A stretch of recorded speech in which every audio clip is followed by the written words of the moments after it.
Your next brilliant idea is not inside your head. I know, that sounds crazy. We're writers. Our heads are supposed to be these magical factories of imagination, constantly churning out brilliant plots and unforgettable characters. We're told to dig deep, to find our truth, to listen to our muse. But what happens when you dig deep and all you find is dust? What happens when your muse has apparently packed her bags and moved to Bermuda without leaving a forwarding address?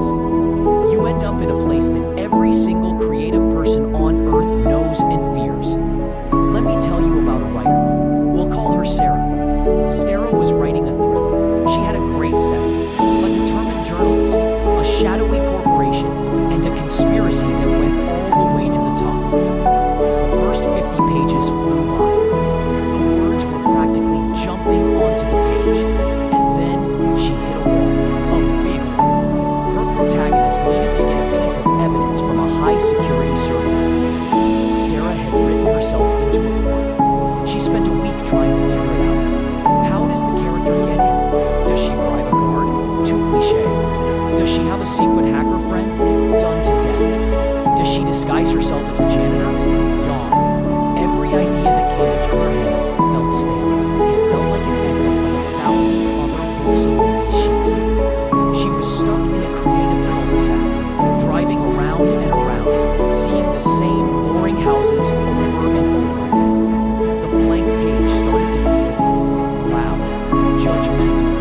The blinking cursor on the screen wasn't just a cursor anymore. It was a tiny digital finger tapping impatiently, asking, "Well, got anything yet?" The joy of writing was gone, replaced by a gnawing pressure. The pressure to be original. The pressure to be clever. The pressure to pull a rabbit out of a hat when she couldn't even find the hat. Her creative well wasn't just dry. She was starting to suspect it had a crack in the bottom. This is the dark side of creativity. It's not the struggle of writing. It's the struggle of thinking. It's that feeling of being trapped inside your own head with only your own tired ideas for company. So what did Sarah do? She did what we all do. She went for a walk. She took a long shower. She read a different book. She cleaned her entire apartment, hoping a brilliant plot point was hiding behind the refrigerator. Nothing. Then, someone in a writing group mentioned using AI for brainstorming. And Sarah's first reaction was probably the same as yours might be right now. A little bit of disgust. What? Use a robot for ideas? That's the whole point of being a writer. That's like a chef ordering takeout for his own restaurant. It's cheating. It's fake. This gut reaction is totally normal. It comes from a couple of deeply ingrained myths we have about creativity. Myth number 1, a good idea must be 100% original and come only from you. We have this romantic image of the lone genius, struck by a bolt of lightning in a flash of pure, unadulterated inspiration. But creativity almost never works like that. It's not about spontaneous generation, it's about connection. It's about taking 2 or 3 existing ideas and smashing them together to create a new 4th idea. Steve Jobs didn't invent the computer, the mouse, or the graphical user interface. He just connected them in a way that was more beautiful and user-friendly than anyone else had before. Using an AI for ideas isn't about asking it to give you a finished, perfect idea. It's about using it as a connection machine. It's a tool that can smash ideas together for you at a scale and speed your brain simply can't match. You're still the one who has to spot the brilliant connection in the chaos. The genius is in the curation, not the generation. This leads us to the second, more practical myth. Myth number 2, AI-generated ideas are generic, boring, and useless. If you go to a basic AI and say, "Give me a story idea," you will absolutely get something generic and boring.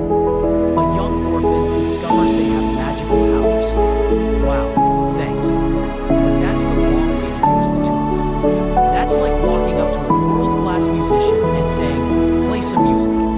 You'll get something, sure, but it won't be special. The magic happens when you get specific.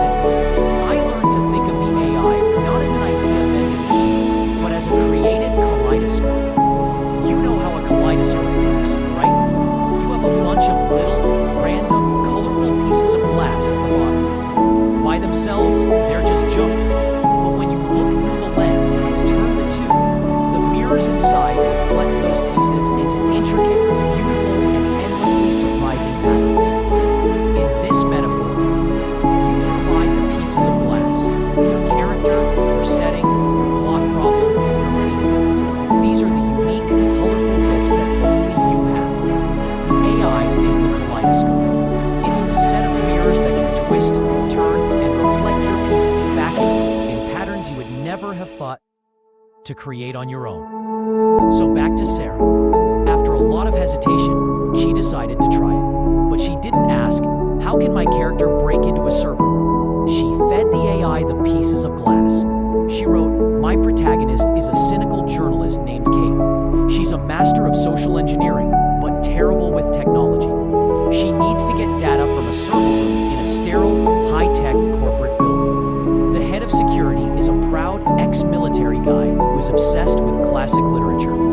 The company is hosting its annual Family Day event this weekend.